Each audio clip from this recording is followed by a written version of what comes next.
Long before men built roads and markets in the heart of the East, there was a forest that breathed.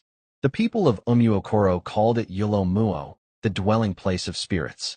No one entered it unless they were ready to face what their heart feared most. The elders said the forest could speak, though not with words. It spoke with wind, with whispers, with shadows that bent and straightened like living thoughts. But to one girl, the forest did not whisper, it called. Her name was Aisha. She was born on a night when the moon refused to rise, and thunder rolled over the mountains without rain. Her mother, Adiz, said the child came into the world with her eyes wide open, staring at the darkness as though she already knew it. From the first day, animals gathered near their hut, owls perched on the roof, fireflies danced around the doorway, and even snakes slithered close without striking. The villagers grew afraid. They called her Nwa Ohia, child of the forest. But Aisha was not afraid. She would often wander near the forest edge, barefoot, her long hair flying like wild wind. She would stand still and listen to the rustle of leaves, to the humming of unseen crickets, and to the faraway laughter that only she seemed to hear. Her mother would call, Aisha, come home before the forest closes its eyes. But the girl would smile and whisper, it never closes, Mama. It only watches. The elders worried that something unnatural lived in her. Yet, those who looked deep enough could see kindness in her eyes, the kind that softened even angry hearts. Aisha helped old women fetch firewood and carried palm fruit for the strong men during harvest. Still, everyone whispered when she passed. Children called her Animuo, spirit girl. One hot evening, when the air was thick with the scent of ripe mango and the earth burned softly beneath her feet, Aisha wandered farther than ever before. The villagers were preparing for the Irig New Yam festival, and drums beat from every corner. But Aisha didn't dance. Something deeper than the drumbeat was calling her, a steady hum, like the heart of the world itself. She followed the sound through the tall trees, past the last farms, into where the shadows thickened. The forest greeted her with silence. Then, as if recognizing her steps, the wind began to stir. Leaves rustled above her, forming strange patterns against the dying sun. She stopped and looked around, her eyes wide. She felt a presence, powerful, watching. Then she saw them. 5 black panthers stepped out from the mist, one after the other, their golden eyes glowing like twin suns in the dusk. They moved with a beauty so dangerous it was holy. Their muscles rippled beneath their sleek fur, their paws silent on the forest floor. They circled her slowly, their eyes studying, questioning, testing. Aisha did not move. Her heart beat fast, but she did not run. Something deep inside told her not to. Fear, she realized, was not what the forest wanted. Respect was. She lowered herself to the ground, eyes steady. I am Aisha, she whispered softly. I mean no harm. I came because the forest called me. The largest of the panthers stepped closer, his breath hot against her face. He was huge, taller than her when he stood on all fours, his eyes deep pools of ancient knowing. He tilted his head, watching her every move. Then, without warning, he bowed. The others followed. Aisha's lips parted in wonder. The great beasts, kings of the wild, had bent before her. She stretched out a trembling hand and touched the largest panther's head. His eyes closed, his body relaxed. In that moment, a current of warmth flowed between them, a silent, wordless bond. She saw flashes of memories not her own, a moonlit hunt, a river stained with moonlight, cubs playing in tall grass. The panther saw into her too, her loneliness, her courage, her hunger to belong. From that night, everything changed. The panthers became her companions. Wherever Aisha went, shadows moved beside her. The villagers began to speak of strange things. A girl walking with black beasts that melted into the dark. A child who spoke to the wind and made the rain fall when the ground cried. Some said she was blessed by Allah, the earth goddess. Others said she was cursed. But Aisha cared little for names. The forest had chosen her. One moonless night, her closest panther, the same one who bowed to her, led her deeper than ever before. They crossed rivers, climbed mossy rocks, and came to a clearing bathed in the faint glow of fireflies. At its center stood a giant aqua tree, its trunk thick as a hut. Its bark shimmered faintly, alive. The panther stopped and sat before it. Aisha followed. Then a voice rose from the tree, gentle and ancient. Aisha, daughter of Adis, child of the wind. You have been seen. The girl froze, her heart thundering. Who speaks? She whispered. I am the spirit of this land, the voice said. The panthers are my eyes. I have washed your heart and found no darkness. But know this, peace will not last forever. Men will come to take what they do not understand. When they do, you must choose, protect the forest or watch it die. A cold wind passed through her hair. The panther lifted its head and roared, a sound that echoed through the earth. Aisha knelt and touched the ground, feeling the heartbeat beneath. She didn't fully understand, but she knew one thing. The forest had given her a purpose. When she returned home that night, her mother gasped. Her daughter's eyes glowed faintly like moonlit gold. The morning after that moonless night, Aisha woke to the soft hum of cicadas and the scent of wet earth. A silver mist hung low over Umuokoro, curling between the huts like spirits searching for their homes. Her mother, Adis, was already pounding yam in the small kitchen behind their house, her wrapper tied tight around her waist. From the distance came the laughter of children fetching water, the low chant of a palm wine tapper singing to the trees, and the crow of a proud rooster welcoming the dawn. To any other eye, it was an ordinary morning. But Aisha felt something different in her bones, as if the forest was breathing through her. The air felt alive, whispering names she could not yet understand. Even the wind that brushed her hair seemed to greet her. She stepped outside quietly. Dew kissed her bare feet. A small black shadow moved at the corner of her vision, the shape of a panther fading behind the banana trees near her home. Her heart fluttered, not with fear, but with the calm certainty that she was being watched, protected. When she reached the footpath leading to the stream, she felt the earth pulse beneath her toes. A soft voice drifted in the breeze, the same ancient tone she'd heard beneath the ukwa tree the night before. Child of wind, remember what you are. The forest is your blood now. Aisha froze. The words did not come from any visible mouth, yet they sank deep into her mind. Her breathing slowed. She pressed her palm to the ground, and the ground pulsed again, as though a heart beat within the soil itself. She whispered, I remember. At that very moment, 3 birds perched on a nearby tree turned toward her. They chirped the same short, rhythmic tune, ta, ta-da, in unison. Aisha smiled faintly. It was a sign. That day, as the sun climbed higher, whispers began to stir in the village square. A palm wine tapper named Ojugo swore he had seen Aisha walking into the forest the night before, barefoot, followed by 5 black shadows that moved like spirits. He told everyone at the market that he saw her eyes glow like golden fireflies. The women fetching cassava by the stream crossed themselves and muttered, Tufiakwa, may no such spirit child bring misfortune to Umuokoro. Even the Dibia, the village seer, began to watch her more closely. By noon, when Aisha entered the market with her mother, conversations quieted. Eyes followed her. Some were filled with fear, others with curiosity. Only the children still ran to her, tugging at her wrapper and begging her to tell stories about the forest spirits. She smiled and sat on a wooden stool beneath the big Udala tree, letting the children gather around her. Do you know, she began softly, that the forest is alive? It listens when we speak, and it answers when our hearts are true. The smallest child, a boy with dust on his cheeks, frowned. How can trees talk, Aisha? She plucked a leaf from the ground and held it between her fingers. They do not talk with words. They talk with the wind, the rain, the sound of the night. Listen closely, and you will hear. The boy tilted his head. Somewhere far away, a panther's cry echoed faintly through the forest. The children gasped and clutched at one another. Aisha smiled. They are my friends. One girl whispered, the panthers? Yes, Aisha said, her eyes distant and soft.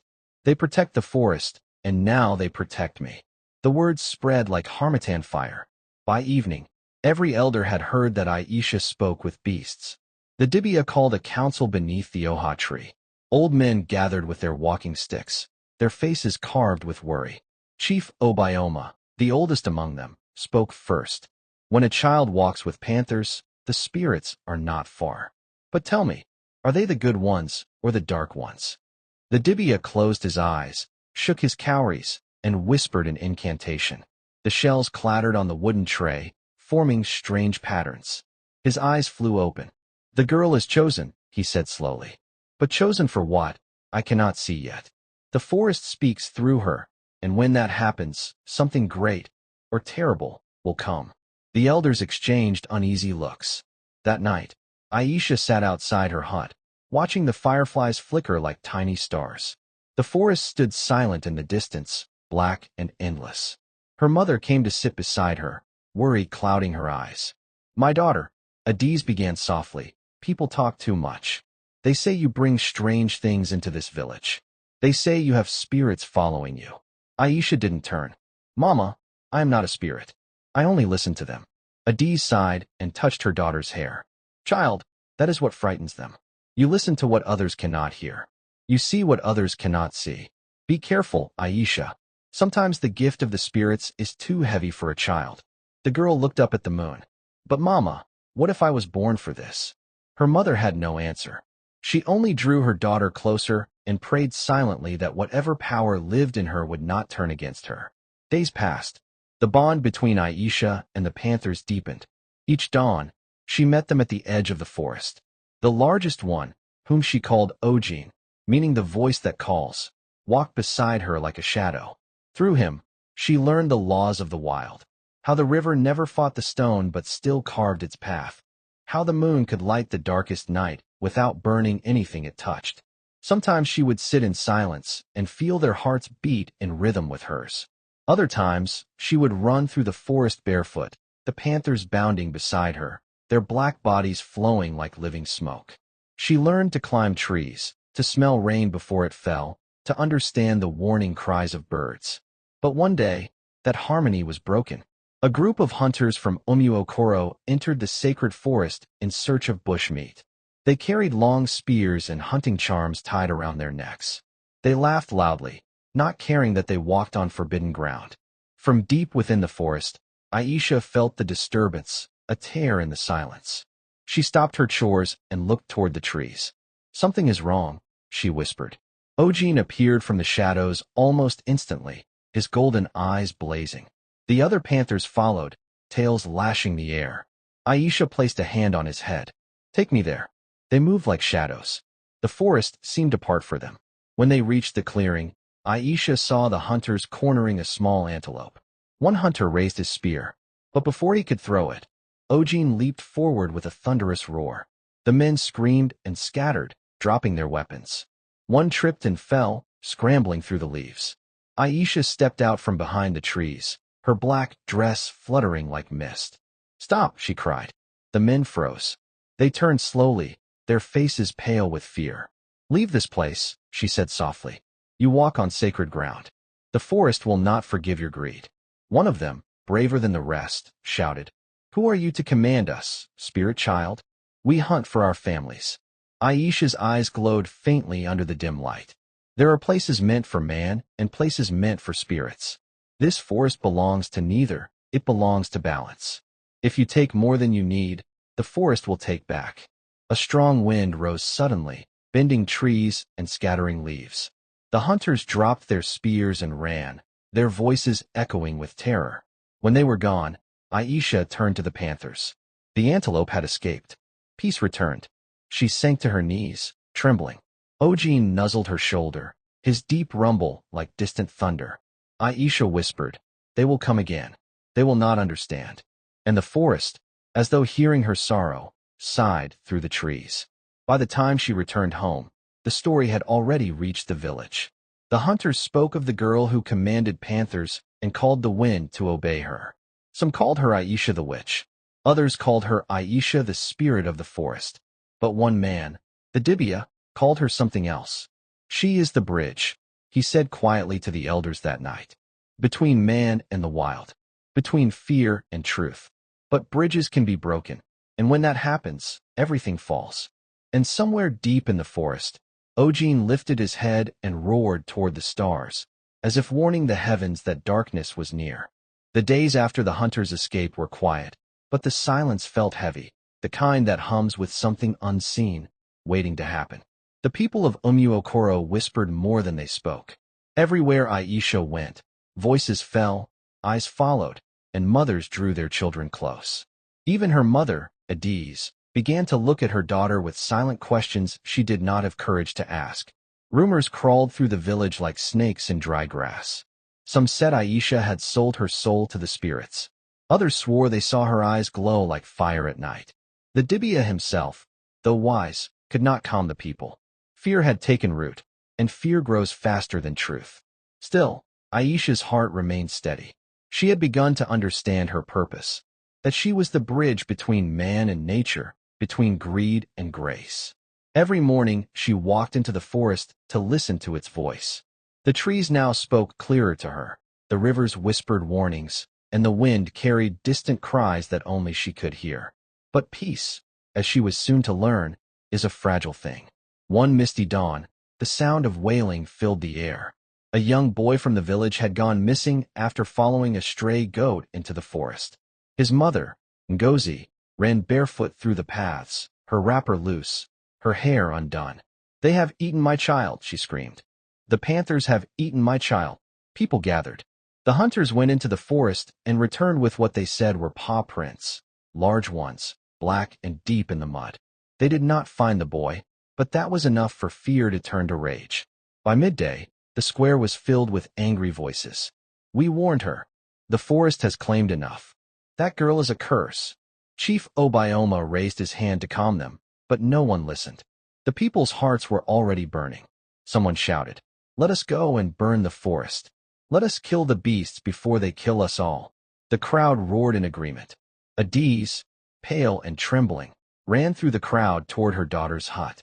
She found Aisha kneeling beside the doorway, her face calm. "My child," Adiz cried, "you must hide. They are coming for you. They say the panthers killed Ngozi's boy." Aisha looked up slowly, her golden brown eyes shining. "The forest would not harm a child," she said softly. "But men will harm what they do not understand." Her mother gripped her arms. "Aisha, please. These are not spirits. These are men with fire and anger. Run, before they—" A deep growl rolled through the forest before she could finish. Ojin had appeared at the edge of the path, his eyes blazing like molten gold. Behind him, the other panthers emerged, black shapes in the dim light. Adiz stumbled backward in terror.